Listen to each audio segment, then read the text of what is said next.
man loolu dama ko joxoon bëgguma laa xeeb nag Papa Ngagne mais lii du question. nga baal ma mais lii du question man xeeb ma ba dee ba déedéet lii du question non Alaaji Malick non dama ni. man xam naa la yow sa dimension fi mu toll lii du question waay non. donc bismillah dalati leen nag jàmm ci Jadin TV est-ce que xam ngeen la moom a jaaxal non xamugoo leen ko doo leen ko mën a xam nii sax mais la question que je me pose par rapport ak sunu journaliste yi waaw bii moom cas bi particulièrement ku ci mel ni Pape Ngagne Ndiaye waaw la façon dont il pose ñu ni poser ñoom seen i question ni interagir ak seen i invité waaw demel daal ñoom dañu lay poser question ba pare dañu la bëgg a bàyyi sax nga répondre waaw dañu lay poser question ba pare di la accélérer non Pape Ngagne Ndiaye moo ci mën dañ leen seetaan benn extrait bu ndaw après ñu dikkaat ci incha allah rabbi doone ñoom tamit da nga leen di tabbee appel à candidature kon ñoom ci ban doo ma sa taxawal comité bi. non comprendre ma kon dañ fa nekk kon ñi ñu tabb par intérim lañ fa nekk. à partir de ce moment ay intérimaire lañ lan nga. rien à voir xam nga la moo am solo. waaw mooy dañoo tabb maanaam poste bu ne dañoo jot ay téeméeri CV ñu tànn di woote di mën ay enquête moo tax ngay gis ñi tëbal ay semaine te duñ tabb. mais loolu. non déglu ma wax la consultation non te li ko firndeel demal xool bëri na ñun tabb ñoo xam ne mësuñ leen sax gis. lu weesu bi ñu leen tabbee mais seen CV ak seen entretien ak enquête yu ñu mëne moo ko wax te ay exemple yu précis la Mabouba Diagne exemple la ci est-ce que tey yow boo defoon appel à candidature boo doon juger Mabouba Diagne da nga naan waa ji da nga yaakaar ne ñu ko gën a compétent nekku fi da nga yaakaar ne ñu ko gën a compétent nekkuñu fi mais xam nga da nga yaakaar ne appel à candidature du ci compétence kese la mën na am keneen ku compétent mais xëy na amul probité morale. mais probité morale boobu. waaw dégg nga wax la ko mën a ëppale. déggoo li ma la am na ku ko mën a ëppale probité morale mais ëppale wu ko compétence. non xam nga xamal sa nit. dama la bëgg a wax ne gis nga dama la bëgg a wax ne. mbir mi du compétence kese. du enquête de moralité kese. d'accord waaye léegi bu amee compétence am enquête de moralité waaye kooka xëy na ñun ba ñuy xeex projet bi moom peut-être ci leneen la gëmoon. moo tax ma ne la encore une fois critères yi ñuy tànne moo am solo te wax fa dëgg yàlla. d'accord tànn guñu nag ñu ne ki ngeen tànn nii ay na yowén du kooka. léegi ñu taxaw looloo ci ëpp solo. léegi ñu taxaw ci critères yi. waaw parce que yow yaa wax ci sa gémmiñ ni am na ñu tànn ñoo xam ne ci CV kese la ñu basé wu tànn leen. ak entretien xamuñu leen. ak entretien. alors mais est-ce que loolu nekkul ay risque koo xam ni CVM nga jot xamuloo lan mooy ay référence am. ak entretien déglu bu baax li ma la wax nga yaakaar ne ñun. CV la ñu jot ca CV ba la ñuy yem bu ñu defee le screening des CV mais dañuy def entretien moi j'ai fait des entretiens avec d'autres mais da ngay envoyer les évidences da ngay envoyer say diplôme ak yu ni mel déjà mais dañuy def enquête de moralité moo gën a yeexal affaire yi. boo demee ministère de l'intérieur di nga xam ne ay tonnes yi tonnes lañ fa yore am na ñoo xam ne wax dëgg yàlla waroon nañ mën a jàll enquête de moralité tax jàlluñu mais dañuy def investigation laaj ay nit ñu mu liggéey ak laaj ay nit ñu ko xam ainsi de suite ba xool li ñu war a xool yépp ba am ci lu mat ñaar ba ñeent ñoo xam ne shortlisté nañ leen à partir de ce moment ñuy xool. bu amee ci ñooñu koo xam ne moom Pastef la bokk wala jàppal na tànk Pastef mooy ëpp chance naturellement et ça c'est logique di ñu ko nangul. loolu man déedéet sëñ bi nag nañu waxante dëgg. man mënuma leen nangul loolu. sëñ bi nag nañu waxante dëgg nag mënuma nangu état pastefien comme ni ko Alioune Tine waxee nga bëgg ko défendre. waaw mais heureusement du état pastefien déjà. waaw loolu man mënuma ko nangu. non du état pastefien. man li ma nangu mooy réew mi Sénégal la d'abord Sénégal la d'abord Sénégal la d'abord. loolu moom on est tous d'accord quoi c'est pas état parce que c'est Sénégal d'abord avec les compétences qu'il faut moom loolu moom c'est sûr et certain waaw waaye nag balaa ngaa dàq mbir mu jëm ci àll ba ah xéwal nga war ko dàq mu dem ci àll doo ko kii sa kër donc loolu la parce que bu nekkee am nañ les têtes qu'il faut bu nekkee ay nit yoo xam ne parce que finalement dañoo demoon ba jaxase entre ki nga xam ne dëgg lay xeexal ak ki nga xam ne Pastef lay xeexal loolu nit ñi dañ ko demoon ba jaxase nit di nga xeexal Sénégal te fekk na peut-être àndoo sax idéologie Pastef loolu yëpp gis nañ ko fi waaw léegi nag finalement dañoo demoon ba nga xam que ni boo nekkee di wax dëgg sax ñoo ne yow Pastef nga bokk parce que Pastef lañu étiqueté comme ay waxkatu dëgg quoi c'est grave donc doy na war daal. bokkuñu Pastef. waaw loolu man mënu ma ko nangu. non du état Pastef yi. man li ma nangu mooy réew mi Sénégal la d'abord Sénégal la d'abord gën ngaa néew Sénégal juróomi la yoo xam ne bokkuñu Pastef maanaam waxuma bokkuñu Pastef politique guñu man cee génne yeneen ñett ba ñeent yoo xam ne bokkuñu Pastef. te compétence yi am nga ko ci biir Pastef. ça n'a rien à voir. non dama lay laaj. mais bien ndax sûr compétence yi am nga ko ci biir Pastef. mais Pastef ñëpp xam na ne parti compétence la ak cadre. wax dëgg. wax fa dëgg yàlla problème boobu sax la ñu am naka la ñuy jëlee toutes ces compétences là. problème boobu la ñu am aujourd'hui parce que fi place bi ma nekk juróom fukki nit ci Pastef mën nañ fa nekk gën koo doxal man kon compétence yi am na fi mais xëy na am na yu ñuy mesurer yeneen li ñuy wax les différenciateurs comme ni ko anglais di waxee. ok donc dama la bëgg a wax ne wax fa dëgg yàlla Papa Ngagne li ëpp solo mooy tey askan wi d'accord nañ ci casting bi ñu def te le casting est en train de porter ses fruits. maintenant suñu tegee comité yi ñu war a teg ci réforme yi nga xamante ne nii fonction publique mu ngi koy def digitalisation mu ngi koy def ainsi de suite teg les comités teg nii ne appel à candidature que ay ne yowén nii lay demee te nag dañoo ciblé woon ay postes de haute facture yoo xam ne fa la ñuy defee appel à candidature à partir de ce moment tey poste boobu bu vacant wee ñu dem appel à candidature. non man lépp su ma la déggee mooy ñi nga xam ne dañ leen nommé donc ci yenn poste de direction yi ay intérimaire lañu. dañ fa nekk tey amul benn intérimaire. c'est-à-dire après bu ñu paree ci taxi dañuy dem ci appel à candidature. ils sont pas éternels day changer ñooñu mën nañu jékki dem feneen direction boobu noonu mën nañ ko dissoudre comme mën nañ ko éclater nit ki ci boppam mën na jékki moom démissionner pour des raisons personnelles nit ki mën na faatu leneen ak leneen. mais ce que je veux dire mooy su système bi ñu war a defee appel à candidature pare te ñun li ñu def pratiquement appel à candidature la parce que boo waxee ne ñëpp. déjà toutes les coordinations de Pastef ñu ne leen par exemple dañ doon woote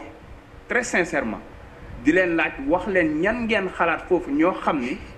dans telle région war nañ leen mën a jël donte bokkuñu Pastef. non c'est grave El Hadji li ngay wax nii. pour te dire non li ngay wax nii dafa grave. dara grave non fii dafa grave dara grave le problème man pour man ak suñu journaliste yi mooy que ni instant yi dañoo toll ci benn moment boo xam ne bu ñu gisee dëgg nañ ne dëgg ngi nii mais.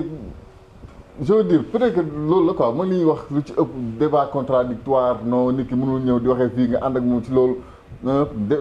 bref quoi seen théorie yooyu noonu waaw mais dafa am foo xam ne bu ñu fa tollee la vérité n'a pas de contradiction elle est unique et universelle quoi man loolu laa bëgg a wax c'est-à-dire bu ñu demee ba nga xam ne dañoo toll ci réew mi foo xam ne laa xam nañ que ni nii ñëpp d'accord nañ que ni lii mooy dëgg non bu ñuy wax nañu soutenir dëgg boobu noonu jël toutes tous ces jeux ak affaires yooyu noonu teg ko de côté en attendant quoi bu ñu paree nag ba xuus ci dëgg bi ba xam nga ne instant ñu ngi ci biir dëgg bi à partir de là ñu xool lan mooy dolli ci dëgg boobu noonu la moo koy dolli doole bu nekkee si je me fais bien comprendre quoi loolu laa bëgg a wax mais tey benn El Malick du ñëw toog ñu xam que ni kii xam na li muy wax ñun ñëpp on est conscient que ni xam na li muy wax mais journaliste bi wax ak moom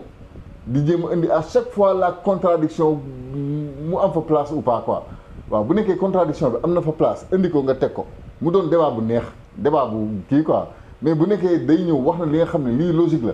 nga ñëw ne ko non li nga wax nii te pour xëccaat njaayeen di daal vraiment waaye El Malick sax Njaay la sant. pon yéen da ngeen di ñëw rek teg affaire bi mu dox. du ngeen fi nekk di woo ma Samba ak ma Demba ku ne xam ngeen fan ngeen koy teg. non man loolu laa jàpp. non man loolu non Alaaji est-ce que xam nga ni loolu ngeen jaayoon nit ñi. xam nga la mooy différence non mais buñ jaxasee ñi ak nit ñi quoi ñii li ñu jaayoon nit ñi ñoo ngi ci ba tey ci lañ nekk. waaw donc ñun nag askan bi ñun ñuy seetaan ñu ñuy déglu bu ñu nangu benn yoon journaliste yeeg ñiy wax ak ñi interpréter ak yooyu noonu yëpp di dugg suñu boppee di ñu jéem a jaxasee ak ñii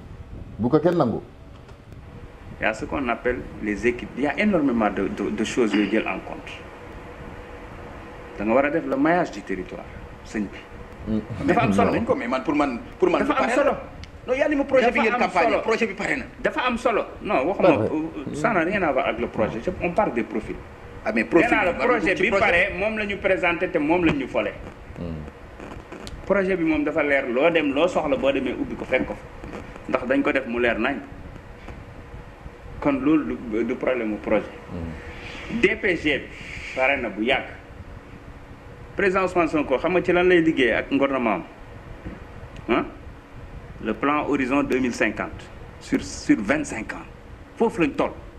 ci loolu la ñuy nekk di liggéey. moo tax ngay gis ñi liggéey ci schéma directeur yi moo tax ngay gis.